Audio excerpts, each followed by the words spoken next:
الرجيم بسم الله الرحمن الرحيم الحمد لله رب العالمين والصلاة والسلام على رسوله الأمين وعلى آله وصحبه أجمعين سبحانك لا علم لنا إلا ما علمتنا إنك أنت العليم الحكيم رب اشرح لي صدري ويسر لي أمري wahlul 'uqdatam min lisani yafqahu qawli thumma amma ba'd. Terima kasih kepada saudara juru acara majlis. Saya muliakan tuan-tuan, puan-puan, para tetamu, hadirin hadirat, muslimin dan muslimat yang dirahmati Allah Subhanahu wa taala sekalian. Alhamdulillah.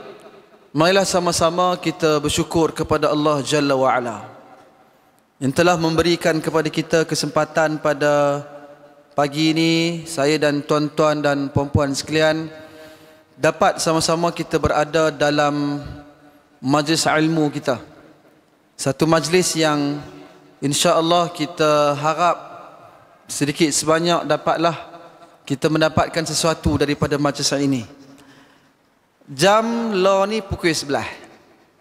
Pukul 11 ni kira nak pergi ke tengah raya Rembang lah, orang boleh kata. Waktu ni waktu letih. Tuan-tuan pun dah dengar kuliah ini, kuliah duha yang ketiga. Subuh, kemudian kuliah duha 1, kuliah duha 2. Ni yang ketiga. Sekali lagi nak masuk waktu zuhur. Jamuan tak tahu sebelum ke selepas, kita tak pasti. Tapi ada jamuan. Saya pun letih sikit pasal baru lepas kayu gerek ni. Kayu gerek, kayu basikal. Tapi tak apa, kita bincanglah sikit tentang maqasid syariah. Tuan-tuan, memang jadi fokus untuk kita punya perbincangan pada siri yang ke-6 ini. Perkampungan Sunnah memberikan fokus tentang maqasid syariah. Dah banyak dah orang yang menceritakan apa maksud maqasid syariah. Kalau ada 5 orang, mungkin 5 orang dengan gaya penceritaan dia yang mungkin berbeza antara satu dengan yang lain. Tapi sikitlah mungkin kita sentuh sama-sama maqasid. Dia ni daripada perkataan maqsad atau maqsid. Kan ada sebut maqsad, ada sebut maqsid. Bahasa kita ni maksud. Maqasid asy-syariah daripada perkataan maqsad atau maqsid, daripada asalnya qasada. Artinya tujuan. Bila kita pi satu perjalanan, kita nak pi ke satu perjalanan, bila yang habis ni? Contohlah macam kami tadi, pagi tadi kayu basikal. Gerek lah kan, kayu gerek. Kayu basikal, kita bermula daripada Masjid Alwi, nak patah balik Masjid Alwi. Yang mana dia tujuan, yang disebutkan sebagai maksad atau maksid. Tang mana dia punya maksid? Sudah pasti yang hujung itulah merupakan maksudnya ataupun tujuan pengakhiran daripada sesuatu yang ingin dicapai.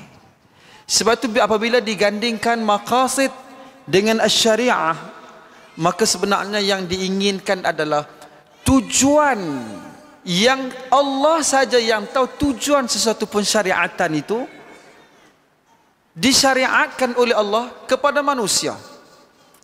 Syariah ni daripada perkataan syariah ataupun syira'atan wa minhaja. Syariah ni dia membawa kepada asalnya dia digunakan kepada tempat terbitnya air ataupun mata air. Kan, terbitnya.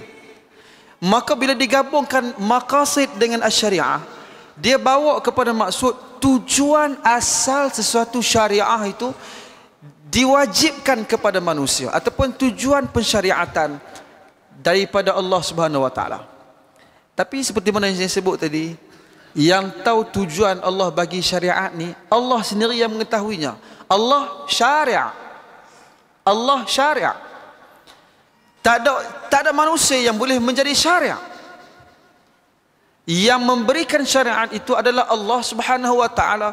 Yang menentukan syariat itu adalah Allah Azza wa Jalla. Allah tahu, Allah sendiri yang lebih tahu apa tujuan daripada sesuatu syariat itu diberikan ataupun diwajibkan kepada hamba-hambanya.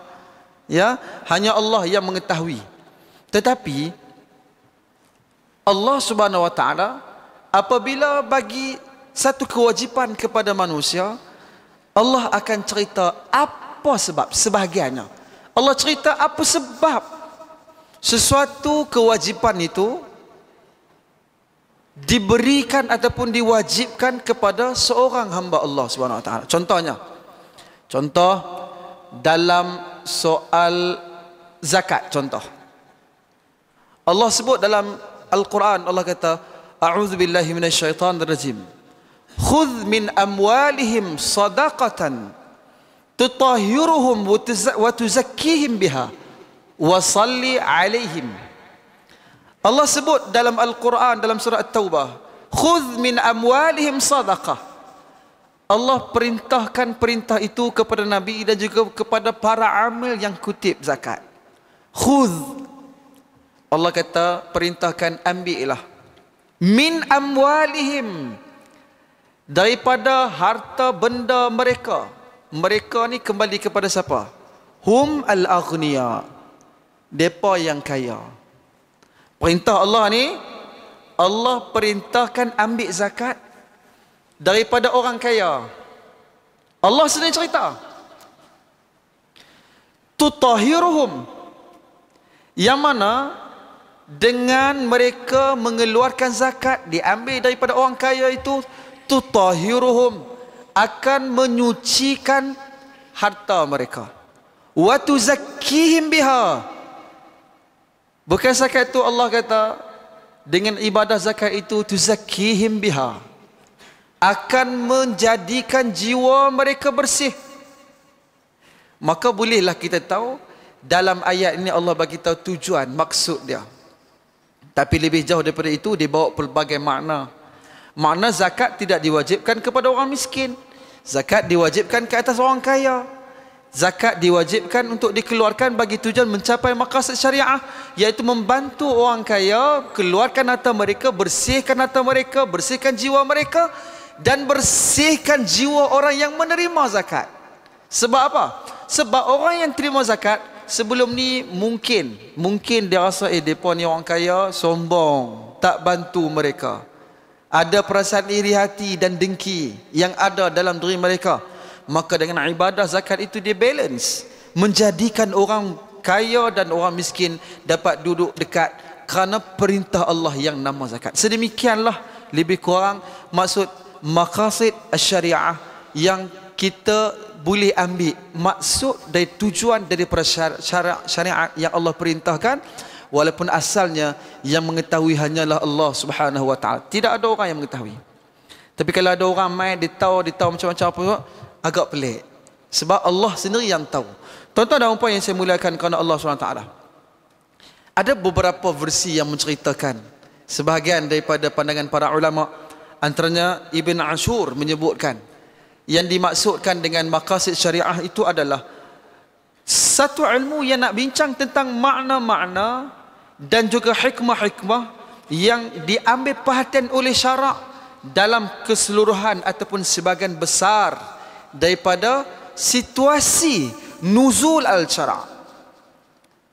Makna-makna, hikmah-hikmah yang boleh diambil daripada tujuan apabila Allah turunkan dengan sesuatu pensyariatan. Kenapa dikaitkan dengan perkataan diturunkan syariat? Kita pun tahu tuan-tuan dan puan sekalian, satu syariat yang diturunkan kepada Nabi dan juga umat baginda Nabi SAW di zaman Nabi, dia tak turun sekaligus. Al-Quran tidak turun kepada Nabi sekaligus. Al-Quran tidak diturunkan jumlatan wahidatan. Quran ni tuan-tuan pun tahu, dalam banyak siri-siri kuliah pengajian yang tuan-tuan duk ikut sebelum ni pun dah cerita dah. Al-Quran tidak diturunkan secara jumlatan wahidah, secara sekaligus. Al-Quran turun munajjaman, diturun sikit demi sedikit. Selesai satu masalah, diturun cerita menyelesaikan masalah itu. Ada satu persoalan yang dibincangkan, turun perintah. Sedemikian Al-Quran diturunkan kepada Nabi sesuai dengan waqai' wal ahdath. Sesuatu penurunan daripada ayat Allah ini, dia dikaitkan dengan sesuatu waqai', sesuatu peristiwa, wal ahdath, dan suasana dan peristiwa yang dialami oleh baginda Nabi dan juga para sahabat, maka menjadikan para sahabat boleh kenal pasti sebab apabila diturunkan dengan sesuatu syariat itu, kenapa Nabi larang, kenapa Nabi suruh, dan akhirnya menjadikan tujuan daripada syariat itu bolehlah dilihat berdasarkan kepada sebab nuzul ayat Al-Quran, bolehlah dikaitkan dengan sebab wurud sesuatu hadis, sebab keluarnya satu hadis, menjadikan perbincangan tentang ilmu maqasid itu semakin luas daripada sumber-sumber yang pelbagai. Juga pandangan daripada Ar-Raisuni, dia kata yang dimaksudkan dengan maqasid asy-syariah adalah tujuan-tujuan yang ditetapkan oleh syariat bagi merealisasikan masalihal ummah. Dia kaitkan tu, Raisuni dia mengaitkan, dia kata bila dikaitkan dengan maqasid syariah, dia kaitkan terus dengan masalih al-ummah. Masalah ni kepentingan. Maqasid syariah dikaitkan dengan kepentingan umat. Apa yang menjadi kepentingan bagi manusia dalam kehidupan dia di dunia, nak bawa kepada kehidupan dia di hari akhirat. Allah Subhanahu wa taala telah menjadikan kehidupan kita di dunia ini sebagai jambatan untuk kita ataupun sebagai ladang untuk kita. Kita di sinilah kita berusaha nak bercucuk tanam, esok-esok di hari akhirat kelak kita nak tuai hasilnya. Orang Islam yakin benar ini. Beza dengan Arab jahiliah ketika itu. Walaupun mereka cerdik masa itu, tapi antara doktrinisasi yang masyarakat Arab jahiliah ada masa itu satu saja, banyaklah benda lain, tapi satu yang paling major yang ada pada mereka, dia tak percaya hari kiamat. Orang ni tuan-tuan, kalau tak percaya hari kiamat ni susah. Akhirnya dikaitkan macam-macam. Dikait-kata dalam Quran ni cerita tentang benda ghaib, tapi cerita tentang dinosaur tak ada, dia kata. Contoh, cerita tentang benda-benda yang hebat-hebat tak ada. Cerita benda yang tak nampak oleh panca indera manusia ada dalam Quran, dia kata. Sebagai contoh. Sedangkan Allah Subhanahu wa taala telah perintahkan, qul siru fil ardi fanzuru kaifa bada'al khalq. Allah perintah dah. Katakanlah wahai Muhammad, siru fil ard, bertebaranlah mereka di atas muka bumi ini, fanzuru, maka lihatlah, kajilah, kaifa bada'al khalq, bagaimana Allah Subhanahu wa taala telah memulakan dengan penciptaan. Tuan-tuan dan puan yang saya muliakan kerana Allah Subhanahu wa taala, maka kita boleh faham maqasid syariah ni, dia juga nak mengkaji, dia nak tengok bagaimana sesuatu syariat itu sesuai dengan masalih al-ummah, sesuai dengan agama. Agama ni tuan-tuan, dia nak jadi penyelesaian dalam hidup kita. Kalau agama tidak menjadi penyelesaian, maka dia tidak dianggap sebagai benda yang viable dan sesuai untuk dihayati dan diamalkan. Agama dia mesti apatah lagi kita sebagai orang Islam, kita yakin dan percaya agama kita ni, semua syariat yang ada dalam agama, daripada sekecil-kecil sampailah kepada sebesar-besarnya, semuanya adalah bagi tujuan untuk menjaga kepentingan manusia. Nak jaga kepentingan manusia, nak jaga kepentingan kita dalam kehidupan. Apa jua? Soal pakaian, soal makanan, soal kesihatan, semua dikaitkan dengan tujuan daripada syariat itu telah diperintahkan oleh Allah Subhanahu wa taala. Tuan-tuan dan puan sekalian, Imam Asy-Syatibi dalam kitabnya Al-Muwafaqat, dia ada sebutkan sikit tentang apa daruriyat, kepentingan yang 5 yang perlu yang nak dijaga dengan syariat agama kita. Tuan-tuan tahu dalam hidup kita ni, apa yang kita buat, apa yang kita inginkan, dia tertakluk kepada 3 jenis ni. Satu, dia panggil daruriyat. benda yang darurat, mesti ada, kok mana pun kena ada. Kalau tak ada, tak boleh hidup. Contoh, makan. Kita kalau contoh tak makan, pasan tak boleh, dah duduk sini pun tak boleh. Ada orang sakit, saya duduk kadang-kadang ziarah orang sakit, tuan. Dia sakit, dia Allah Ustaz, saya ni sakit. Sakit sungguh ke? Saya tanya, sakit dia kata. Sakit sungguh. Macam mana sakit? Tak tahu nak abang, dia kata, tak boleh nak buat apa dah. Kira dia tunggu nak mati, dia kata. Saya kata, dia kata, cuba angkat tangan tengok. Dia pun angkat tangan. Cuba buat macam tu. Saya kata kadang-kadang, dia pun buat macam tu. Saya kata, cuba bawa mic kat mulut, boleh tak? Dia kata, boleh lagi lah. Kalau boleh lagi tu, kira hidup lagi lah, pasal boleh makan lagi. Kan dia boleh buat macam tu. Tuan-tuan, tak dapat tidak, benda yang daruriyat ni mesti ada, wajib. Yang kedua dipanggil sebagai al-hajiyat.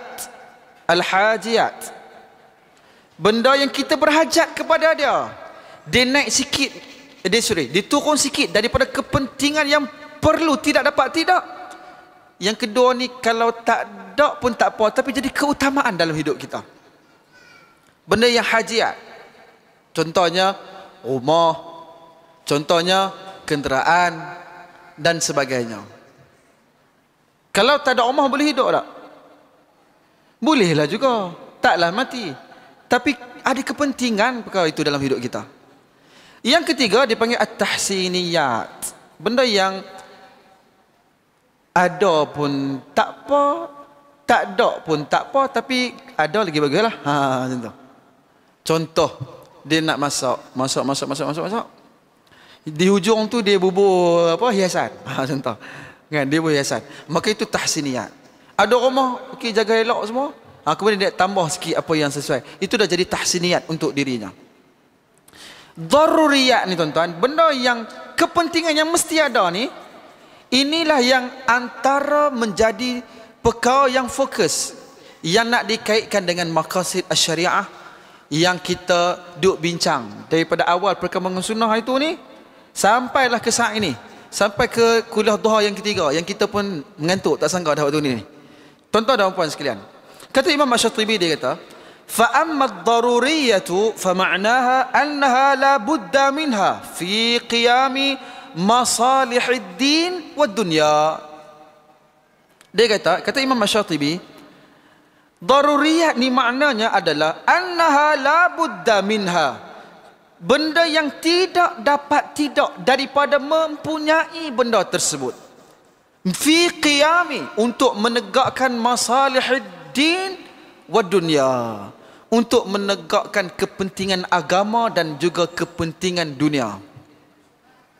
Benda yang tidak dapat tidak, yang perlu ada untuk dia menegakkan qiyam masalihiddin wa dunia, untuk dia menegakkan kepentingan dunia, kepentingan agama dan juga kepentingan dunia.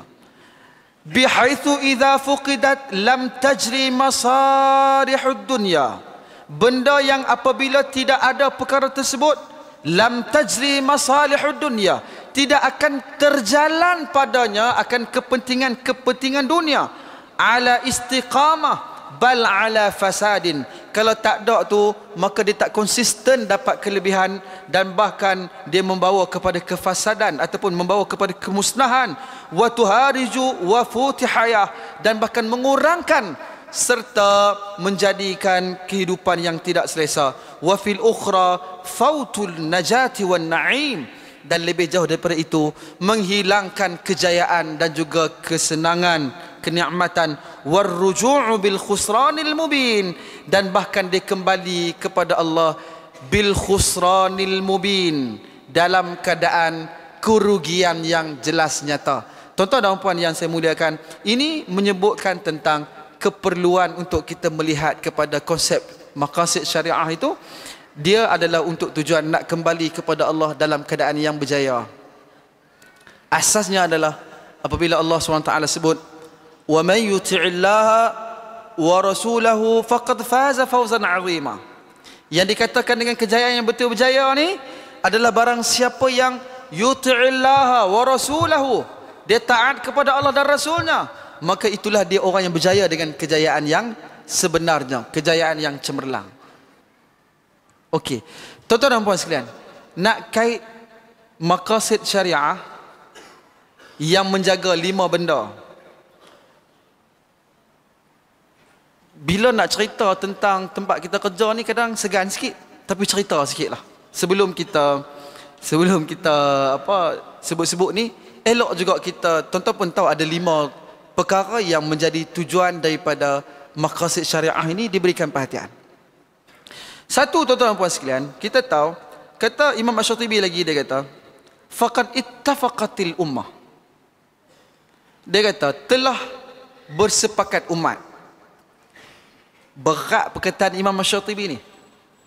Bila dia, bukan berat macam mana, maksudnya dia kata qad ittafaqatil ummah, bukan ulama saja yang sepakat, tapi dia kata ummah, manusia sepakat. Qad ittafaqatil ummah, maknanya berat. Dia kata, dia abang kata, nak abang kata sungguh-sungguh, umat telah bersependapat. Apa yang disependapat oleh umat ni, kata bal sairil milal. Dia kata bukan takat umat Islam saja sependapat, bal sairul milal. Bukan sairi, silap. Bal sairul milal. Ittafaqatil ummah wa sairul milal. Umat telah sependapat, bahkan semua agama. Milal ni boleh kita sebut milal. Milal wa nahla. Milal ni millah, daripada kata millah, agama. Sependapat umat Islam, dan sedemikian telah sependapat agama-agama lain. Dia kata agama lain pun sependapat juga. Dia kata ala anna syariah, bahawasanya syariat agama ini wudi'at lil muhafazati ala daruriyatil khams. Imam Syatibi dia sependapat, dia kata syariat agama ni, kalau nak nama agama ni, dia kata hendaklah menjaga kepentingan yang 5 ni. Kepentingan ataupun daruriyat, kemudaratan yang perlu dijaga terhadap 5 konteks ini. Bukan saya kata, Imam Syatibi kata. Dia kata bukan setakat agama Islam, agama lain pun dia akan sependapat dengan benda ni. Dia nak abang kata benda ni terlalu penting yang dibawa daripada syariat agama, sampai dia kata ittafaqat ummah. Selalu kita dengar ittafaqat al ulama sebagai contoh, tapi kali ini kalau kita dengar dia kata umat telah sependapat, bahkan agama lain juga telah sependapat. Berat perkataannya. Apa dia yang 5 dijaga tu? Wa minad-din wa hiya ad-dinu wan nafsu wan naslu wal malu wal aql. Kita tahu iaitu yang pertama, agama ni dia turun, dia kata kalau nak jadi agama, agama tu sendiri turun untuk jaga kepentingan agama. Agama tu turun untuk jaga kepentingan agama. Syariat agama kita ni turun untuk jaga tentang kepentingan agama. Allah sebut fa'aqim wajhaka linnas, hendaklah kamu berdiri tegak kan di atas agama ni. Sebab apa? Nak cerita tentang memang syariat kita ni, antara tujuan maqasid dia adalah menjaga kepentingan agama itu. Yang kedua, wan nafs, jiwa. Dia akan jaga akan nyawa, jiwa manusia. Yang ketiga, agama ni, syariat agama ni, dia nak jaga keturunan. Yang keempat, nak jaga harta. Dan yang kelima, dia nak jaga akal manusia. Wa ilmuha 'indal ummati qad daruri. Dia kata ilmu pengetahuan tentang perkara tersebut di sisi umat disebut dalam muwafaqat. Dia kata manusia ni, pengetahuan manusia tentang kepentingan ini, dia kata qad daruri, bolehlah dia kata dianggap sebagai benda yang sangat penting. Dia nak abang kita benda ni sangat penting, sehingga dia kata pengetahuan manusia tentang benda ni, dia kata seolah-olah jadi satu kepentingan yang sangat perlu diketahui oleh manusia. Dia nak abang kita benda ni terlalu penting, sehingga dia kata manusia sepatutnya semua orang kena tahu, dan benda ni jadi perkara yang sangat penting. Tuan-tuan dan puan-puan yang saya muliakan kerana Allah SWT, ni baru nak masuk tajuk tentang peranan Maib nak jaga 5 perkara ni. Hifzuddin, jaga agama, wa hifzun nafs, menjaga jiwa, wa hifzu an-nasal, menjaga keturunan, wa hifzul mal, menjaga harta, dan juga yang terakhir wa hifzul aql, iaitu menjaga dengan akal manusia. Apa yang Maib buat untuk nak menjaga 5 benda ini? Selepas kita tahu tentang pentingnya, macam Imam Asy-Syatibi sebut tadi, dia kata penting sangat benda ni. Dah kita tahu tentang kepentingan benda ni, eloklah kita ambil pengetahuan sikit apa yang dibuat oleh Majlis Agama Islam Perlis. Saya ingat bukan Perlis saja, semua majlis agama ditubuhkan pun lebih kurang sama juga tujuan dan peranan dia. Tuan-tuan mulalah ni, ada yang tak mau dengar lah. Pasal tu tadi mukadimah panjang sikit. Sebab bila pi kepada benda-benda yang lebih kepada management ni, gitulah. Tak berapa banyak orang nak pergi dengar kuliah management kan. Tapi kita ceritalah sikit supaya kita tahu. Maib ini, Majlis Agama Islam dan Adat Islam Perlis ni, dia ditubuhkan pada sekitar tahun 1920. Tahun depan ni 100 tahun lah. Tua dah Maib ni. Ada orang buat 100 tahun sini? Tak ada kot, no? Ditubuhkan pada tahun 1920 di era zaman almarhum Tuanku Said Alwi Jamalul Lail. Almarhum Tuanku Said Alwi Jamalul Lail. Nama masjid ni Masjid Alwi lah. Almarhum telah membuka masjid ini. Kalau tuan-tuan pernah tengok, ada gambar bagaimana almarhum telah membuka Masjid Alwi ini. Di sana tu, kalau tuan-tuan boleh tengok di belakang sana, ada satu tulisan yang catatan itu mencatatkan sedikit sebanyak tentang sejarah Masjid Alwi. Ada di sebelah belakang sana catatan. Cuba pusing tengok belakang, nampak? Ada situ. Okey. Bila umur 100 tahun ni tuan-tuan, kita nak kena tengok juga surat beranak dia, apa sebab dia ditubuhkan. Asasnya dia ditubuhkan adalah untuk membantu menasihati Duli Yang Maha Mulia Tuanku Raja Pemerintah dalam perkara-perkara yang berkaitan dengan agama Islam dan juga adat istiadat Melayu di Perlis itu. Maib, Majlis Agama, dia ditubuhkan adalah untuk membantu. Dalam enactment disebutkan dengan jelas satu fasa yang menceritakan tentang penubuhan majlis. Dalam fasa tersebut ada satu section 6, dia kata majlis hendaklah membantu dan menasihati Duli Yang Maha Mulia Raja Pemerintah. Maknanya Maib diberikan dengan tanggungjawab untuk menjadi penasihat bagi Duli Yang Maha Mulia Tuanku Raja dalam urusan berkaitan dengan agama dan juga adat istiadat Melayu di negeri Perlis ini. Apabila Perlis menyertai, tu saya terpayah nak cerita pasal ni, tapi tak apa, cerita jugalah. Apabila Perlis menyertai Persekutuan Tanah Melayu, tuan tahu kan perjanjian persekutuan Tanah Melayu. Bila Perlis mula menyertai Persekutuan Tanah Melayu pada tahun 1948, masa tu satu undang-undang tubuh negeri, disebut Undang-Undang Tubuh Negeri, telah diperkenankan kurnia oleh almarhum Tuanku Said Putra Jamalul Lail. Almarhum telah pun di antara fasa dalam Undang-Undang Tubuh Negeri itu telah dikanunkan tentang aspek agama di negeri Perlis ini.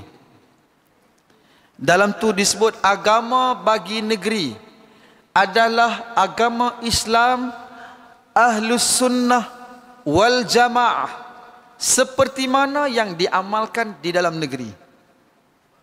Dari dalam Undang-Undang Tubuh Negeri tidak ada kurungan-kurungan yang mentafsirkan tentang Ahlus Sunnah wal Jamaah. Dalam Undang-Undang Tubuh Negeri itu diabaklah agama bagi negeri adalah agama Islam Ahlus Sunnah wal Jamaah. Having stated, telah pun dimaterikan telah pun dimaterikan. Itulah undang-undang tubuh negeri yang berkuat kuasa sampailah kepada hari ini, yang menjadikan negeri Perlis sedikit tersendiri dalam sesuatu yang dilaksanakan di negeri ini, khususnya dalam soal agama Islam dan adat istiadat Melayu di Perlis ini. Sebab telah pun dikanunkan agama bagi negeri adalah agama Islam Ahlus Sunnah wal Jamaah. Maka Maib ni dia perlu untuk menasihati tuanku sesuai dengan kuasa yang telah diberikan kepadanya untuk nak mendukung cita-cita dan hasrat murni besar tentang agama yang ada dalam negeri ini, seperti mana yang telah ditentukan dalam undang-undang tubuh negeri Perlis. Jadi Maib ni dialah yang memegang dasar. Ada satu enakmen yang telah pun diperkenan kurniakan, iaitu enakmen pentadbiran agama Islam Perlis, yang mana dalam enakmen itulah dia kena jaga. Di situlah akhirnya bila ditubuhkan pada tahun 19, masa tu satu saja majlis agama saja yang ada untuk menasihati tuanku. Bila masa berlalu, orang putih kata time flies. Masa berlalu, masa terbang, bukan fly lalat. Bila masa terbang ni tuan-tuan, maka ada keperluan.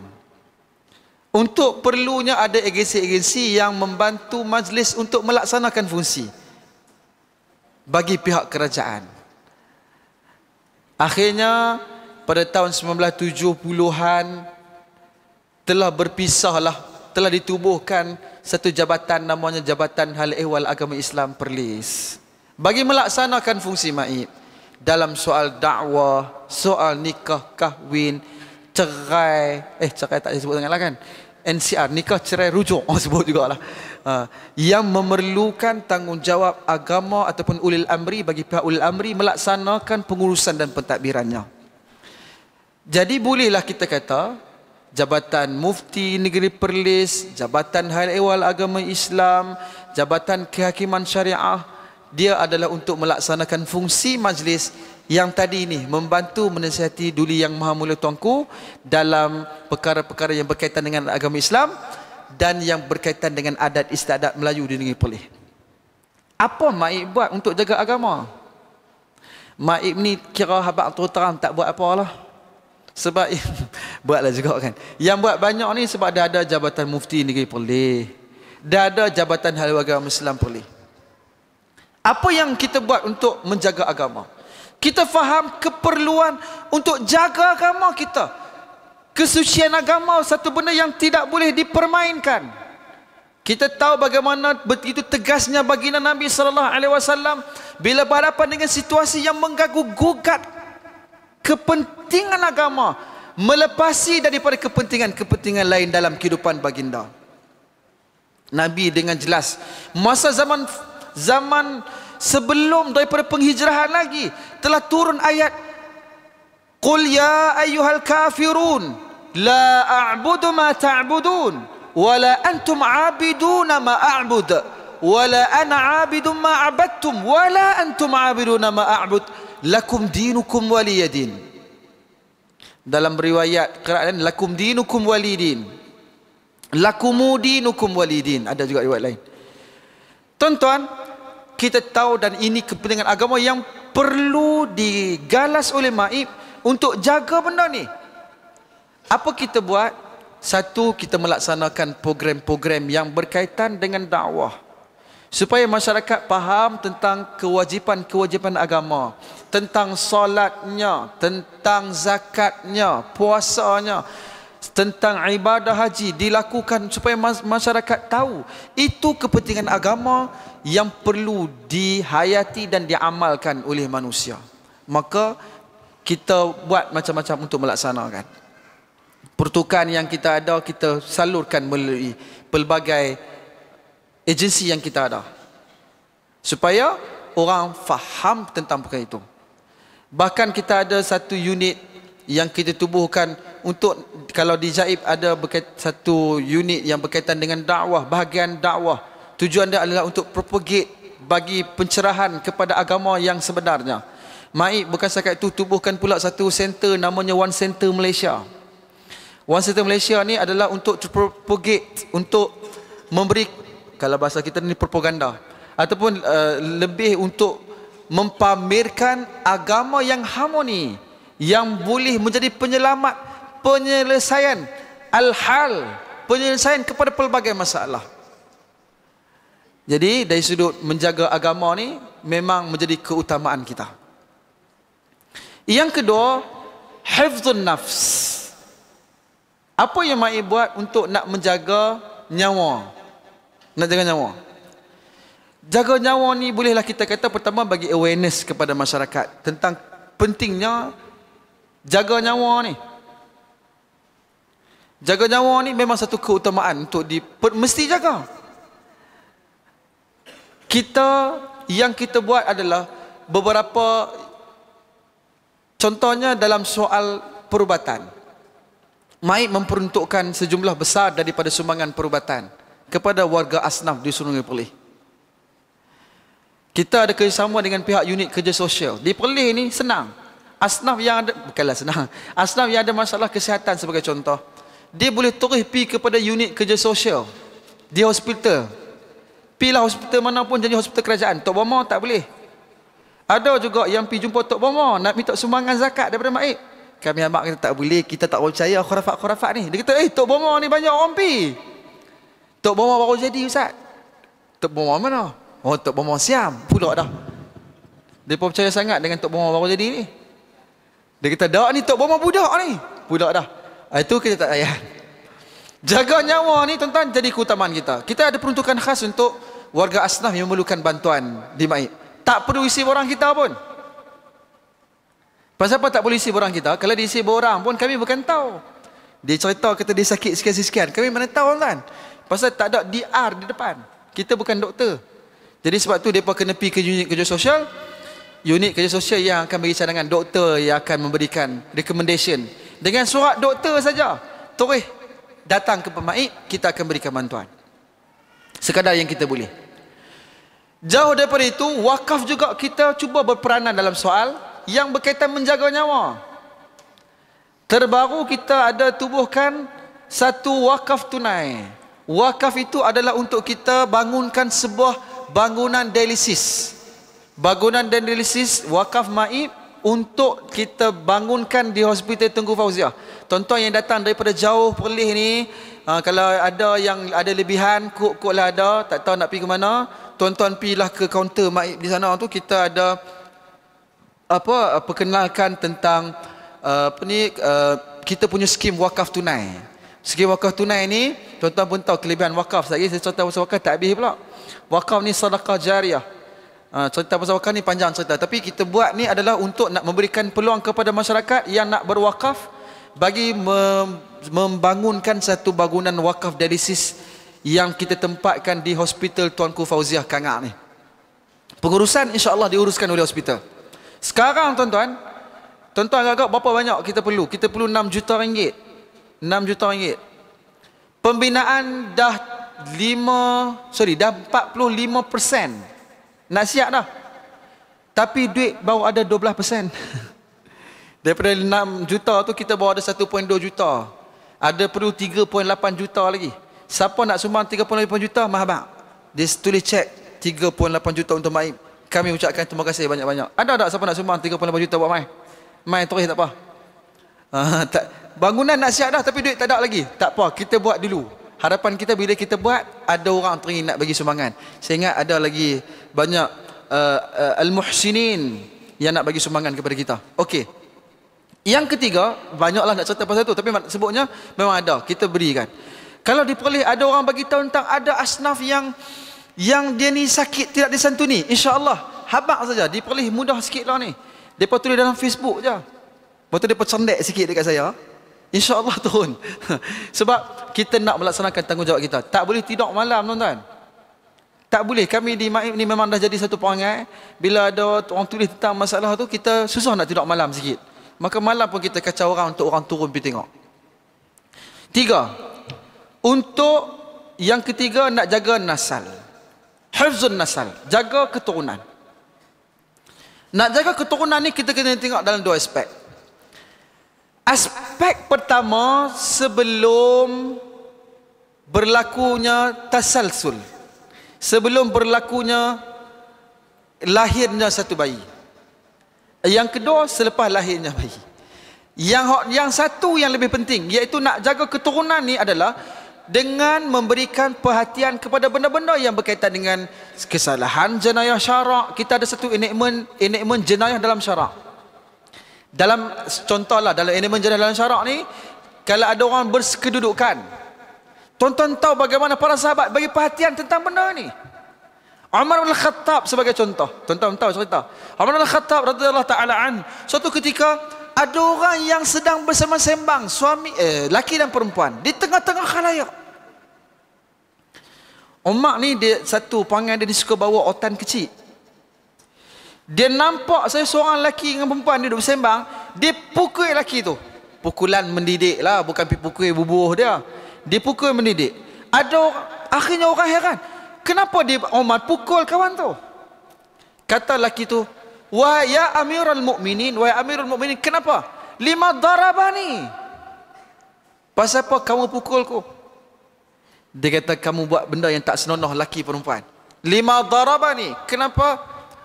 Lima darabtani. Kenapa engkau pukul aku? Umar kata, kamu buat benda yang tak senonoh. Dia kata, dia isteri aku. Anda kata, orang minta maaf lah, siapa seorang buat benda ni depan-depan orang. Sedemikian para sahabat jaga. Sedemikian kalau boleh kita nak jaga.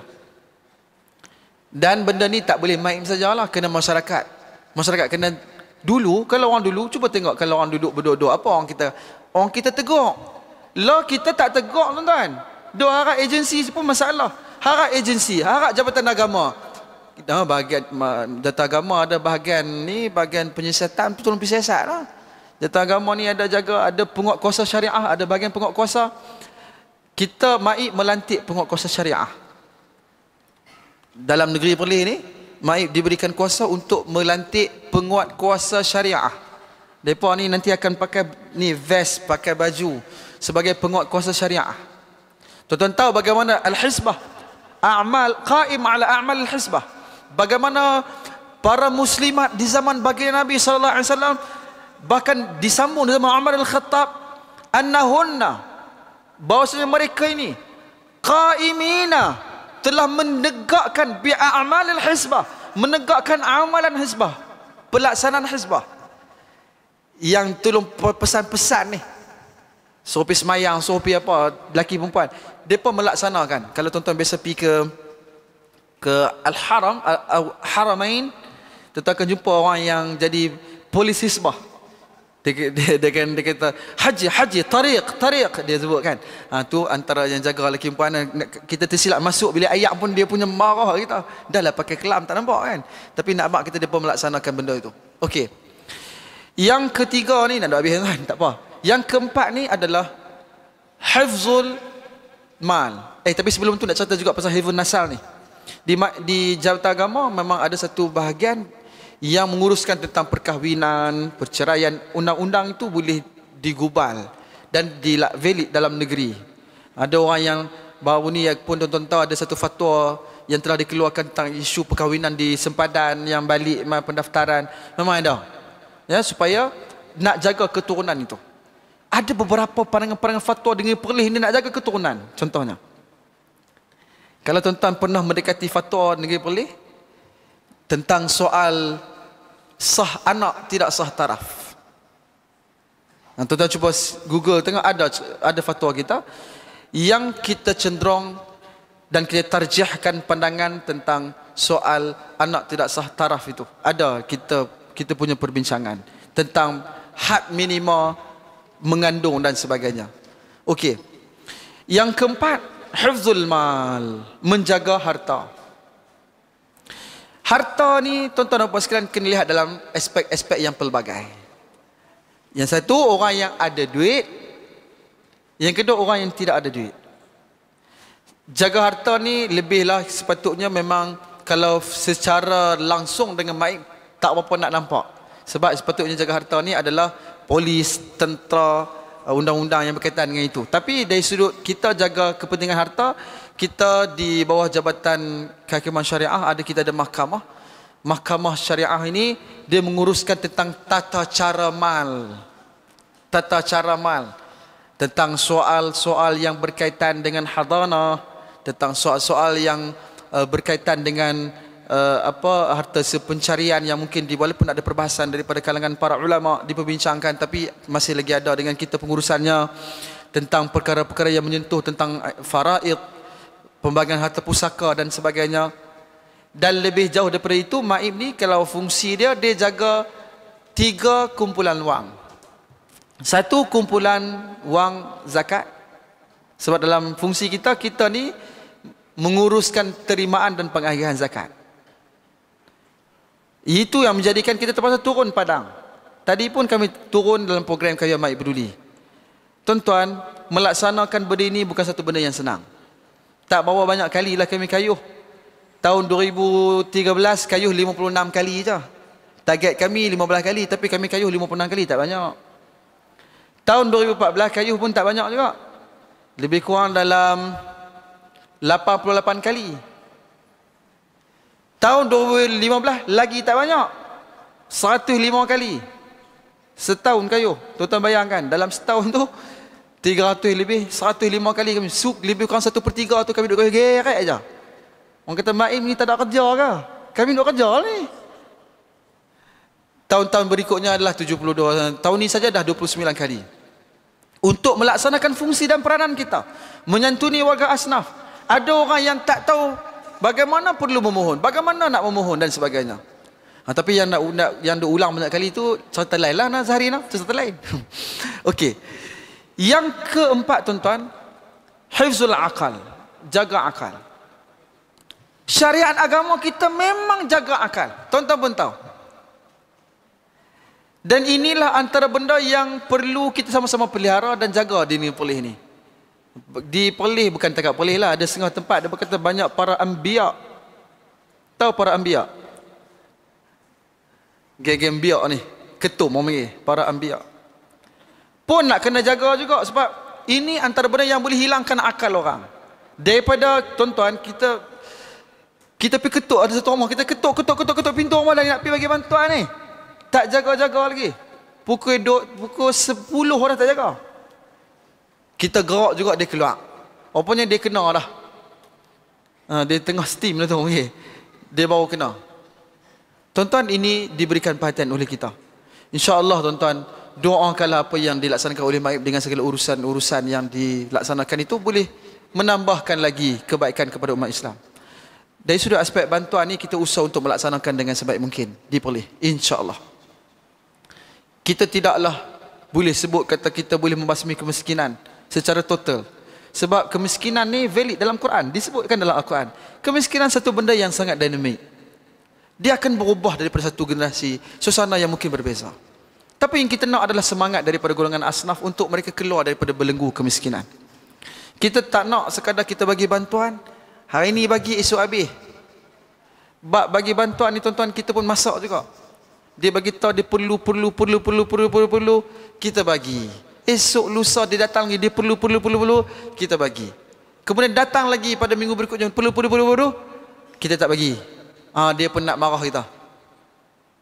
Ada juga yang dia kata dia perlu bantuan, kita bagi bantuan. Dia beli baju baru. Dia perlu bantuan, dia beli make up. Dia perlu bantuan, dia beli mengai. Kita buat yang pergi beli mengai ni. Dia kata nak pergi cari, senang nak pergi cari ikan. Berapa banyak ikan boleh seminggu? Adalah 2-3 ekor.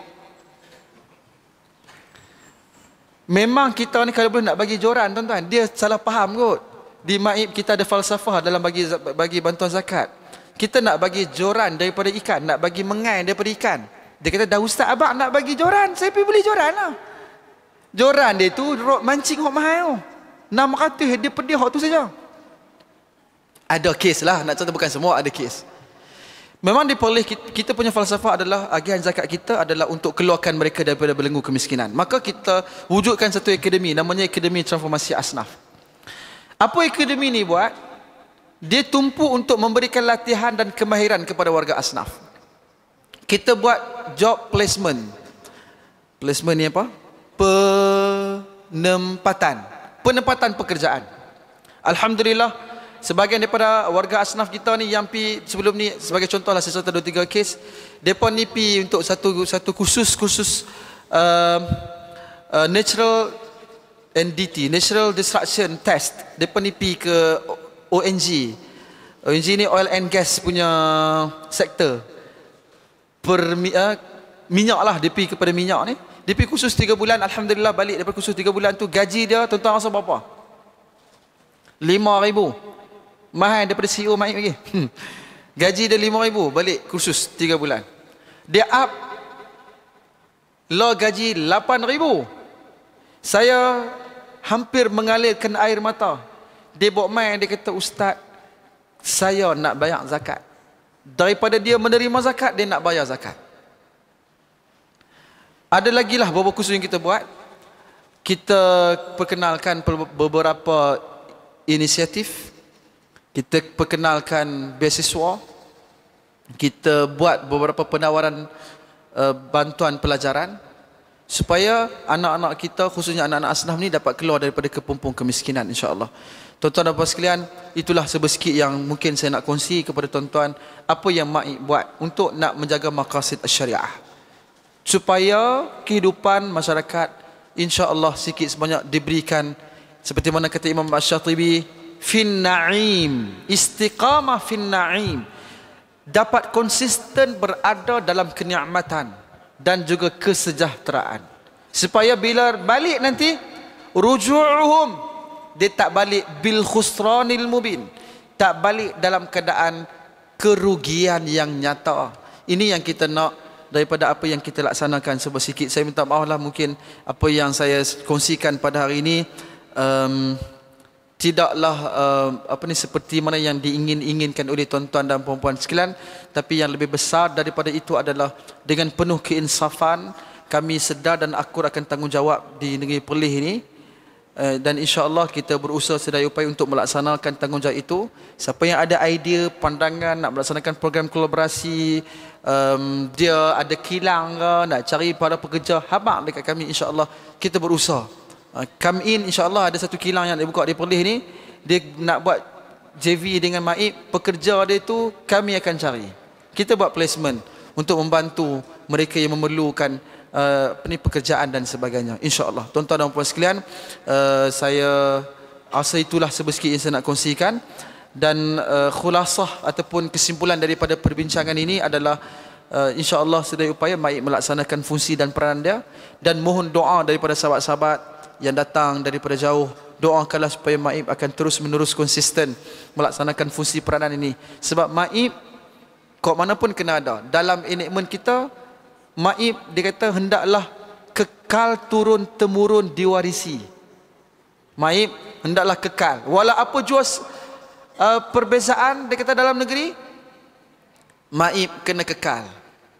Selagi wujud tanah yang namanya Perlis, selagi itu Majlis Agama Islam dan Adat Islam Perlis perlu kekal. Sebab itu adalah konteks undang-undang yang telah menetapkan Maib hendaklah kekal turun temurun. Kekal turun temurun maksudnya dia hendaklah everlasting, berterusan. Cuma fungsi dan peranan secara perlu untuk kita mantapkan dan kita naikkan dengan sebaiknya, insya-Allah. Saya ingat itu sajalah tuan-tuan dan puan sekalian. Yang baik daripada Allah SWT, yang lemah daripada kelemahan saya sendiri. Saya berhenti pukul 11.52, sepatutnya pada pukul 12. Sebab apa? Ada beberapa alasan. Pertama, tadi saya mula awal. Saya mula awal sikit tadi ni. Yang pertama. Yang kedua, pasal ada setengah nak makan dah. Kita berhenti awal sikit. Nampak ada yang dia angkat kerusi nak bangkit dah tu. Jadi kita berhenti awal sikit, insya-Allah. Yang baik daripada Allah SWT, yang lemah daripada kelemahan saya sendiri. Aqulu qawli hadza wa astaghfirullahal azim li wa lakum, wa billahi taufiq wal hadi ila sawa'is sabil. Wassalamu alaikum warahmatullahi wabarakatuh.